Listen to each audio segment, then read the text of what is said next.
విశాఖలో ఎండలు రోజు రోజుకు మండిపోతున్నాయి. ఉదయం నుంచే భానుడు నిప్పుల వర్షం కురిపిస్తున్నాడు. ఎండల ధాటికి నగరవాసులు బెంబేలెత్తిపోతున్నారు. ఇళ్ల నుంచి బయటికి రావాలంటేనే జంకుతున్నారు. కోస్టల్ ప్రాంతం కావడంతో తేమ ప్రభావంతో మరింత ఉక్కపోతగా మారింది విశాఖ. ఎండల తీవ్రతపై మరింత సమాచారం మా ప్రతినిధి చిరంజీవి అందిస్తారు.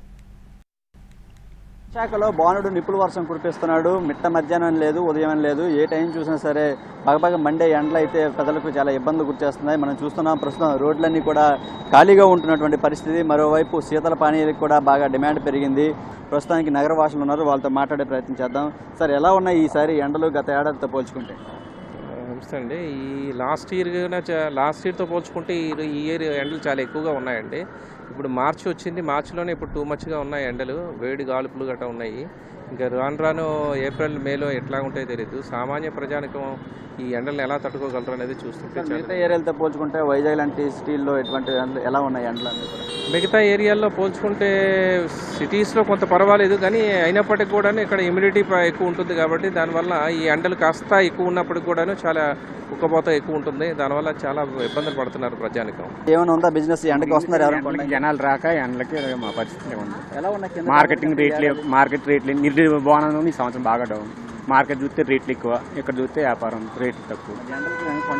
కొనడానికి రేవు రావట్లేదు. ఎండకి చూస్తున్నారు కదా, ఎండలకి ఎవరు రావట్లేదు. ఎందుకంటే ఎండలో ఏ సాయంకాలం కొద్దిగా వస్తాను. మార్చిలోనే ఇలా ఉన్నాయి, మార్చిలో కొనంటే ఏప్రిల్ మే ఇంకా మరీ ఘోరం ఉంటాయి, మరీ ఎంతకన్నా ఎక్కువ ఉంటాయి ఎండలు.